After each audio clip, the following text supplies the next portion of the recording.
Mr. Brown? Thank you, Your Honor. May I please report? My name is Daniel Brown, and I represent WB&T Mortgage. In this case, which involves a disproportionate tax that is assessed on the purchasers of real estate simply because they purchase that real estate from a tax-exempt entity. And the facts in this case are actually relatively simple. WB&T purchased two properties immediately adjacent to its home office, its headquarters on Franklin Street, and purchased that property for $4.5 million. 2 weeks later, the city assessed the property at under $3.3 million. Could I just interrupt? Yes. The assessment that was placed on the property was based on the fact that it was a charity, wasn't it? The fact that it was the sale price that was used to impose the tax? Yeah. Yes, that is exactly right. I'm sorry, I guess I had sort of the same question, is that where did this $3.2 million assessment come from? What were the circumstances under which it was done? I'm not sure the exact method that was used, but it was the following January 1st, because this property was purchased on December 17th. But you're saying within 2 weeks, the city had established No, a they did it much later. It was just as of January 1st, 2000, they set it at 3.2, right? Yes, for the upcoming fiscal year. That would be the rate that would be imposed, or the assessed value for the upcoming fiscal year. All right, so I'm sorry. When was the $3.2 million assessment established as of January 1, 2000? As of January 1, 2000, value. and then a tax was I'm imposed. sorry. When was the $3.2 million value placed on the property? By the assessors on January 1, 2000. When did they When was actually it do the done? work? When was the assessment done? That I do not know when But that it was done. it was retroactive to January 1st. No, it was not retroactive. It was actually proactive. It was for the upcoming fiscal year. Oh, The thing that was retroactive was Was the sale price. was the sale price, Right. yes, but it So, was applied on a prorated Out basis. of curiosity, when they have this situation, do they immediately go out and reassess, or do they wait until the next period when they do reassessments, and then, or just keep the sales price until then? They apparently immediately go out and reassess.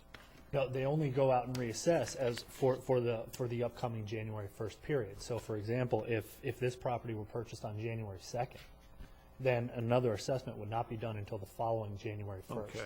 And so this statute would actually apply up until.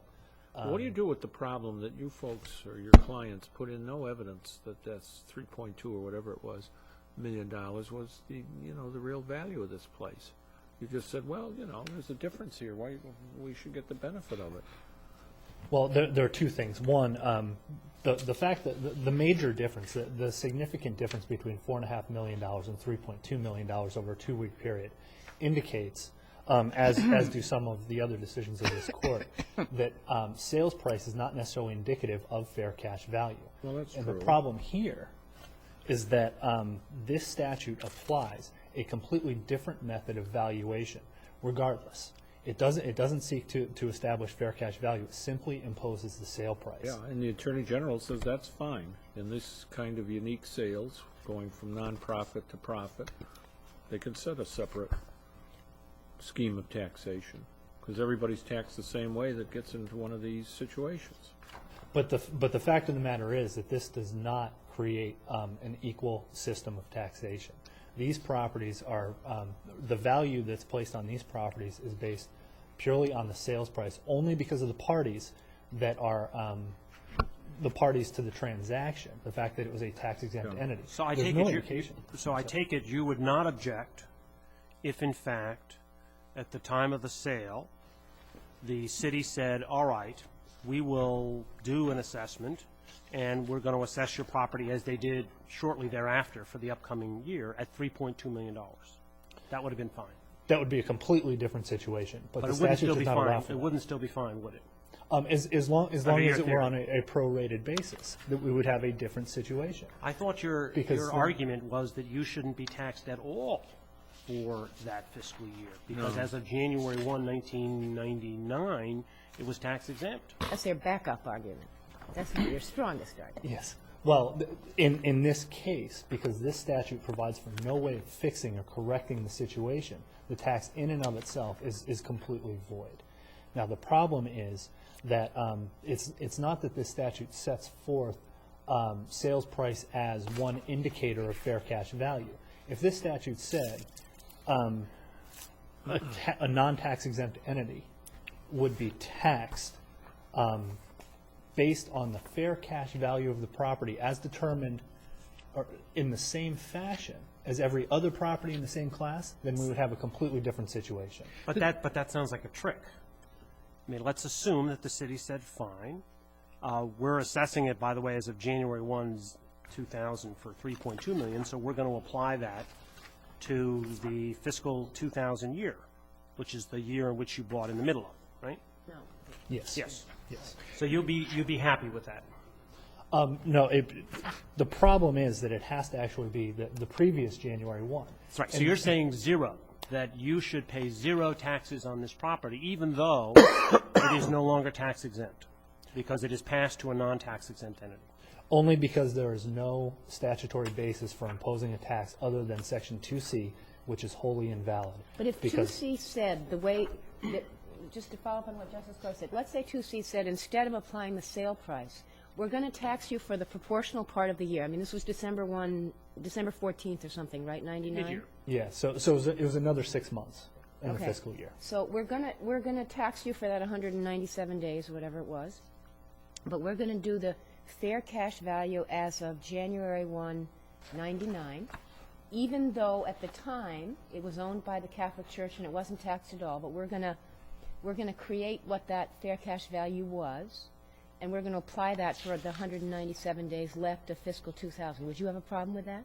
That would be a completely different situation. Would you have a That would actually- problem with it? No, because that would actually create a proportional system of taxation. Because you Whereas seem this- to argue that because it was owned by the Catholic Church as of January 1, 99, it shouldn't be taxed at all for the fiscal year.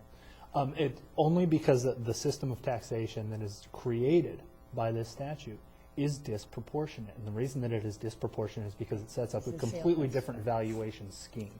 And this court very specifically said, as early as in the Cheshire case, that, and I quote, the Constitution forbids that taxes, and here's where the quote begins,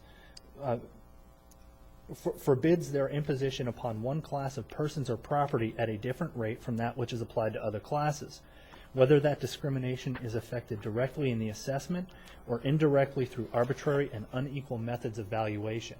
And this court has repeatedly since then, we cited to a number of opinions of the justices in the brief, repeatedly held the same standards. But what do you And- say to the AG's argument, Attorney General's argument, that it's okay for the legislature for a temporary period of time to set the sales price as the basis for taxation? It's not permanent. 6 to 18 months, as I understand, would be the outside, 18 months would be the outside range, correct? Yes. Yes. And the basis for that, at least says the Attorney General, is because these sales are so rare, and that to establish fair market value by sales of nearby comparable property is difficult because there so seldom are comparable properties, and so it's sometimes the fair cash value may be lower. Sometimes, in this case, it happened to have been lower. Sometimes it might be higher. And you might have, for example, a property which has a large church or a clinic or something which really is going to be torn down, and the actual fair market value is higher, because it can be developed for something else. And so it's a reasonable attempt to deal with a rather sui generis problem. Well, except it's not all that different, because as happened in this case, it was Well, here we happen to have office buildings, correct? I'm sorry? Here we happen to have office buildings. Yes, and so correct? there's no distinction there based on the property. No, I understand that, but typically not typically, but many times tax-exempt organizations are churches, hospitals, universities, that are going to have the use of their property is somewhat different. The chances of a tax-exempt organization owning an apartment building, not an apartment building, an office building right next to another office building, I would say is somewhat unusual. Maybe, maybe not. I mean, To be honest, I don't know how unusual that really is, but in effect, there is no justification in this, under these circumstances. No, but it's a rule of general applicability. Right, it's a rule of absolute applicability in this case, and it doesn't take into account the actual character of the property. The main case that the Attorney General cites to is dealing with a hydroelectric plant, and that they had to figure out a reasonable way to determine the fair cash value of that. We don't have that problem with commercial office buildings in Boston, and there's no way, there's no system set up for the fair cash value to actually be determined in these cases. There's no way to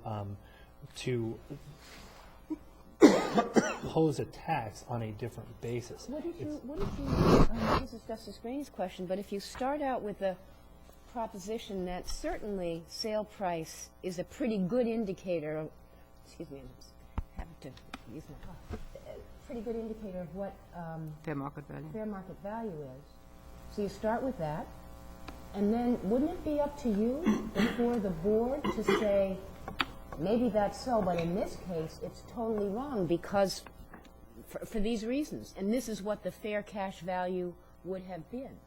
Well, that would be a different scenario if, for example, there were some other way to value this property, or the assessors went in and said, okay, we need to value this property, so let's start with the sales price, and we'll impose a tax based on that, and then there's some other system to determine what the fair cash value is. But that's not what happens here.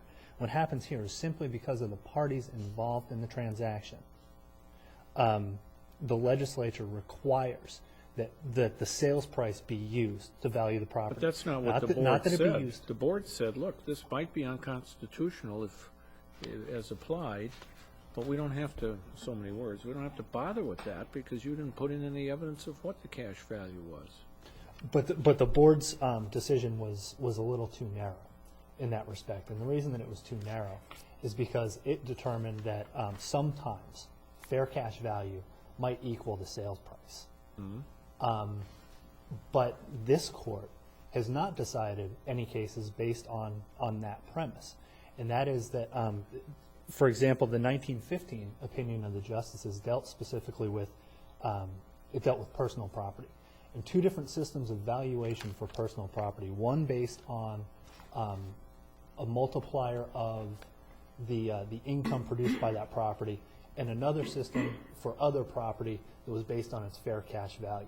And the fact that those two, that created, excuse me, created two separate forms of valuation made it unconstitutional and tended to be a tended to create disproportionate results, regardless of whether or not in some circumstances it may or may not be equal, and that those two values may be equal. I take it, Mr. Brown, that it's your position that your client had no obligation to establish what the fair cash value, the fair market value was at the time of the acquisition of the property.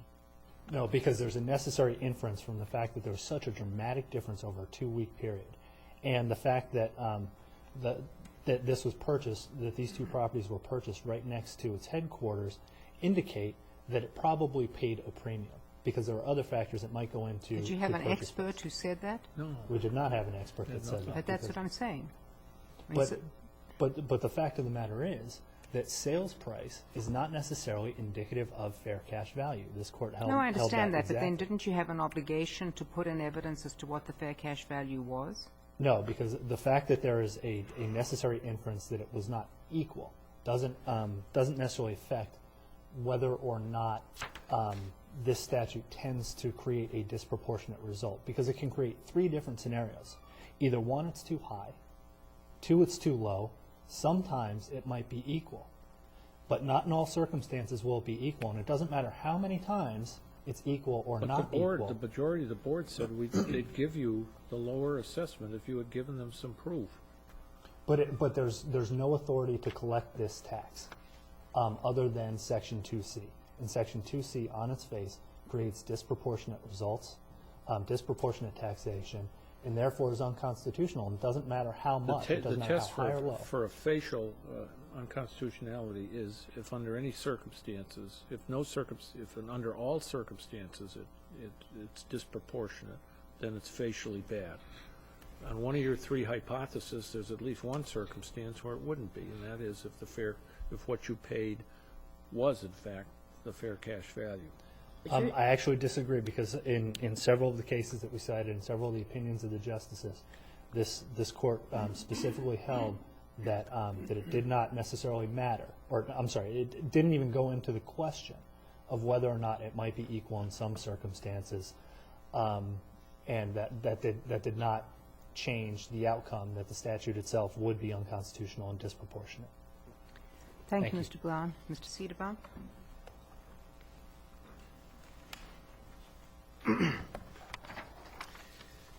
Good morning. I'm Adam Cedarbaum, and I represent the Board of Assessors of the City of Boston.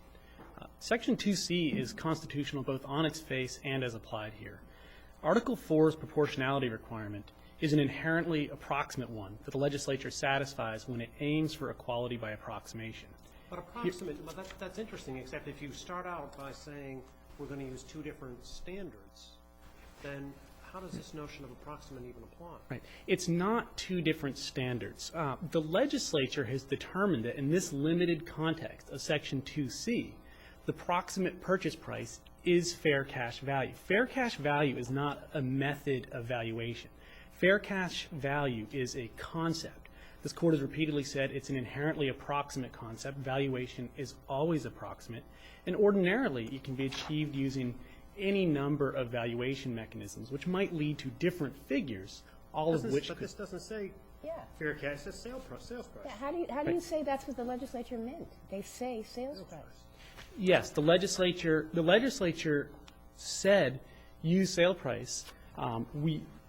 When you're challenging the statute on its face, the question is, have they arrived at something that is going to consistently, or at least in most instances, and actually in some instances, achieve fair cash value? They've chosen something that is consistently considered the best measure of fair cash value. And this isn't a legislature that didn't know anything about proportionality.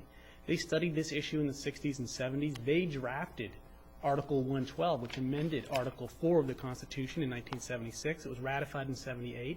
They enacted two enabling statutes for real property classification, both of which this court deemed constitutional.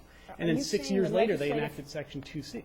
Are you saying that the legislative history of Section 2C shows just what you're saying, that the legislative intent here was to get at the best way they could at fair cash value? The legislative history never shows any changes in the use of purchase price or any other mechanism. So I can't say that it directly says that. However, this is, with respect to this question, you're dealing with questions of facial validity. We don't need to simply substitute our judgment for the legislatures as to which mechanisms will provide reliable and accurate measures of fair cash value in this limited circumstance, because the legislature has already done that, and it's chosen a very reasonable mechanism which satisfies the constitutional requirement of tending towards proportionality. But are other businesses assessed at 100%? Yes. Everything is assessed at 100% of fair cash value. The legislature, implicit in this statute, has determined that in this limited context of a proximate sale from a exempt entity which operates against a variety of institutional and statutory constraints to a non-exempt entity, the purchase price will be a good measure of fair cash value for that limited duration. But I'm talking about other businesses in the city. Are they assessed at 100%? Of fair cash value? Yes. Yes. Okay. Yes. And everybody is, Yes. except tax-exempt organizations. Right. And therefore, there are no fair cash value assessments done on a routine basis, because cities and towns don't see any reason why they should go around evaluating Massachusetts General Hospital or the Roman Catholic Diocese or anybody else. They just don't do it, correct? Correct. I think they may have some numbers for some sort of, I'm sorry that I'm not intimately familiar with the entire system.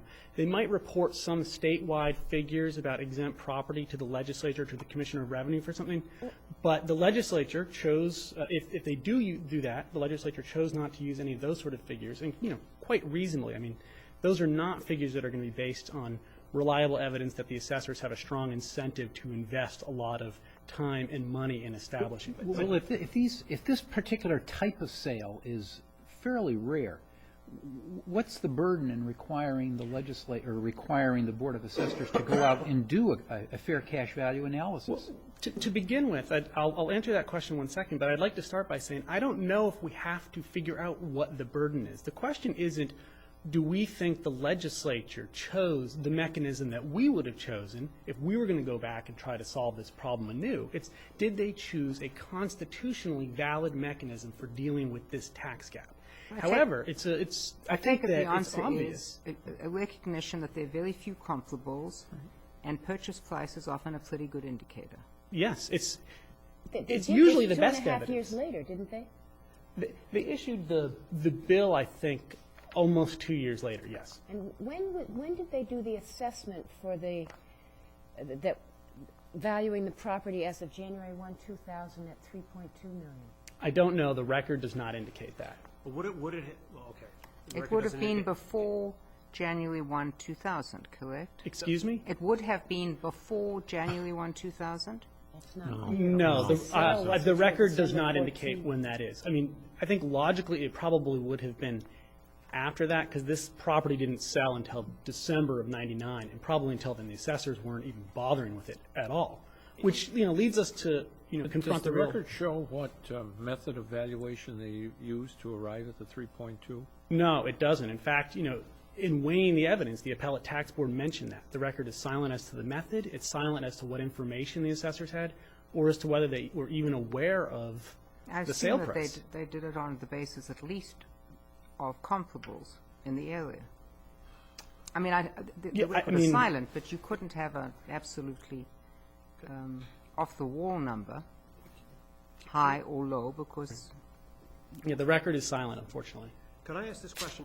Is it your position, and I wasn't sure as I was reading through this, that this is a reasonable statute, even if it may be disproportionate? No. It's reasonable under the exemption provision, because the legislature has the power under the Constitution both to assess taxes and to exempt properties from taxes.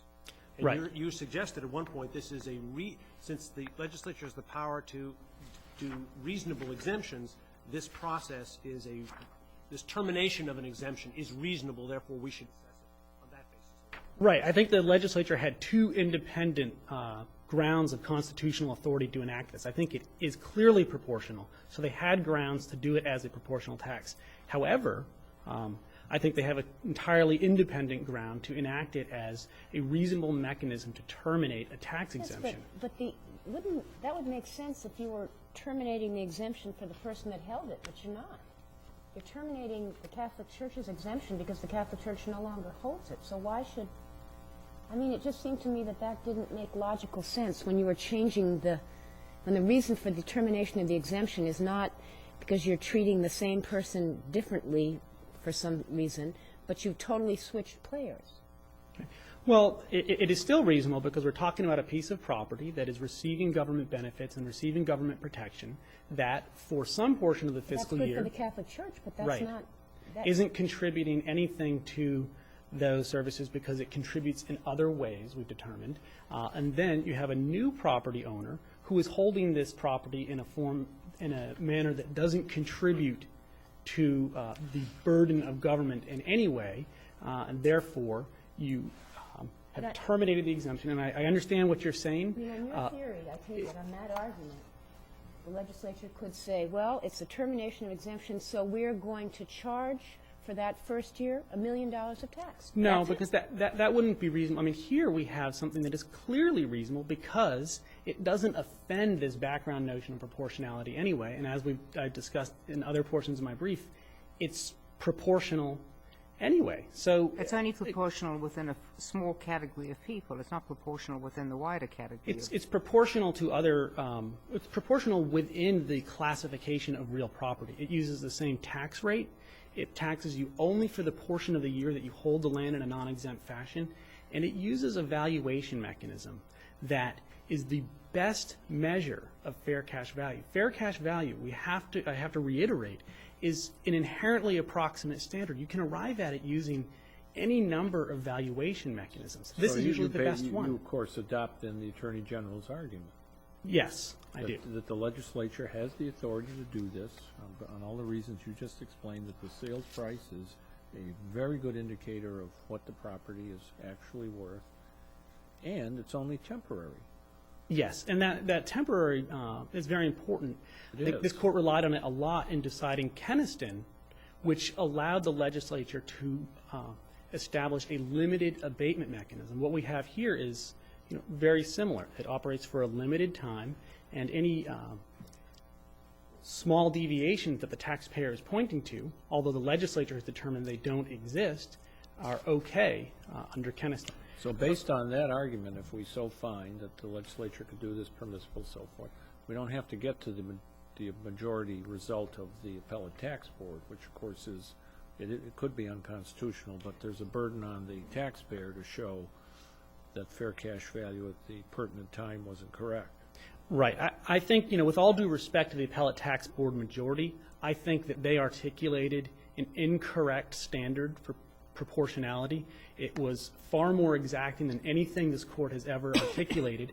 However, because WB&T didn't show any difference whatsoever, its as-applied challenge fails anyway, and you don't necessarily need to reach that. However, I think it is clear that mere difference does not create disproportionality.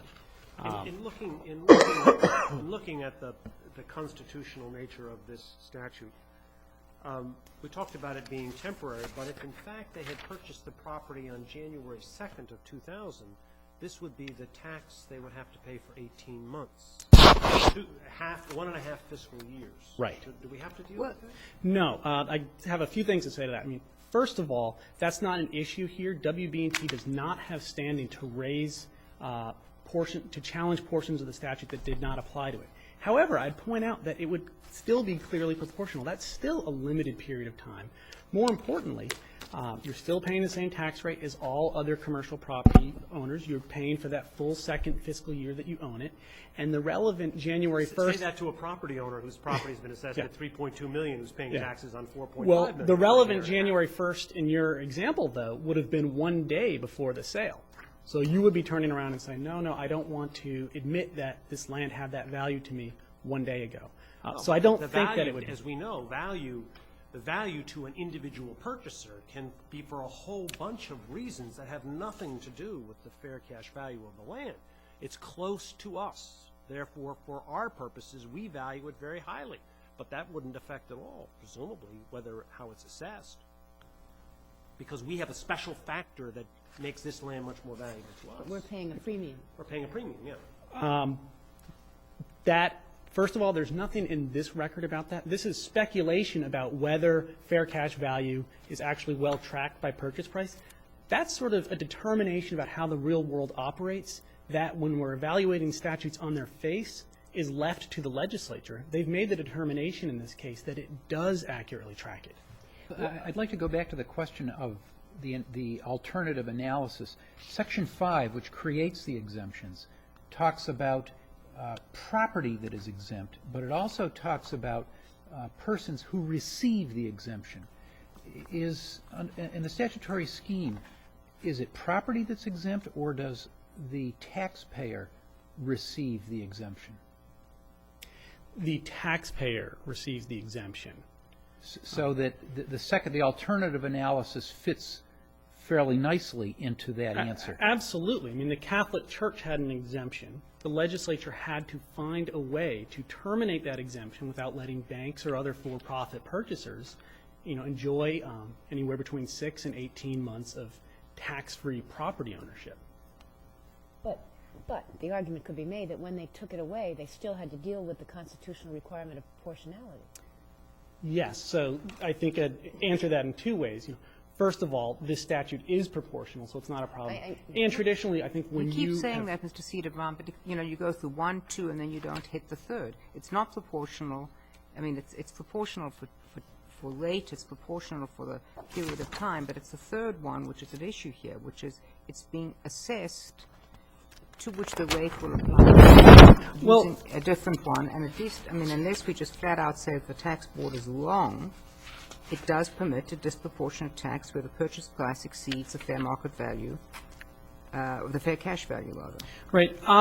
Well, first of all, I'd just like to say that I do believe that it was wrong. I don't think that mere difference is constitutionally meaningful. I think that there's always some difference in the figure that is acceptable as fair cash value that will be derived from one of the various mechanisms that I assessors understand, traditionally employ. but if you use a completely different mechanism, in other words, you may, if they had used a fair cash value, let's say, and the town had used as the single most important indication of fair cash value the purchase price, and therefore concluded that that was the fair cash value, that would be different. Here they're just using a different valuation.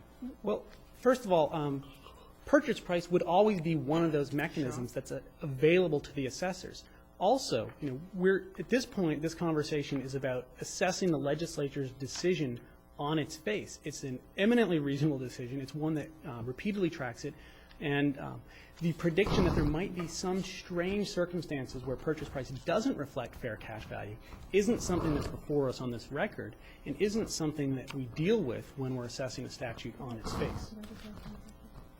Yes, of course. The question I have is, what Mr. Brown argued that the opinion of the justice is the 1915 one, with these two different mechanisms for valuing personal property. Why isn't this the same? This is, thank you, that's a good question.